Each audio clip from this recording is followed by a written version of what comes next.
போடுறவங்க பயங்கரமான காற்று அடிச்சது. அந்த சூழ்நிலையும் அவங்க என்ன செய்தாங்க? அவங்க வந்து தெய்வமே தெய்வத்தை கூப்பிட ஆரம்பிச்சாங்க. ஆமென், ஹalleluya, ஆமென், ஆமென். நீங்க வாழ்க்கை இந்த வாழ்க்கையிலும் அது கப்பல் போனதா உங்க வாழ்க்கை. இந்த வாழ்க்கை நீங்க போயிட்டு இருக்க வாழ்க்கையில உங்களுக்கு பயங்கர போராட்டங்கள் வரலாம். அது நீங்க மனித போகிறவே சொன்னாங்களா? நீங்க செத்து போறத போல உங்களுக்கு பிரச்சனை வரலாம். நீங்க எல்லா போறத போராட்டம் வரலாம். அந்த சூழ்நிலையும் உங்க பக்கத்துல தெய்வம் இருக்காரு. எத்தனை பேர் விசுவாசிக்கிறீங்க? ஆமென். உங்க கூடவே அவர் இருக்காரு.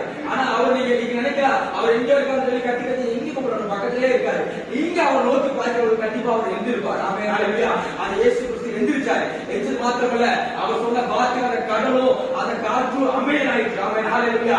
இந்த வார்த்தை சீடி கொண்டிருக்கிற போல கடல் போன்ற எப்படி அந்த அலை அடிச்சோ அதே போல அந்த சூறாவளி போல காற்றுகள் வந்து அடிக்கலாம். உங்க படங்கள் மோதலாம், உங்களை விழுக வைக்கலாம், உங்களை மூழ்க வைக்கிற போராட்டங்கள் வரலாம். அந்த சூழ்நிலையில் தெய்வத்தை நோக்கி பார்க்கிற பொழுது, தெய்வத்தை நோக்கி சத்தமிட்டு தெய்வத்தை கூப்பிடுகிற பொழுது தெய்வம் இறங்கி வருவார். ஹalleluya.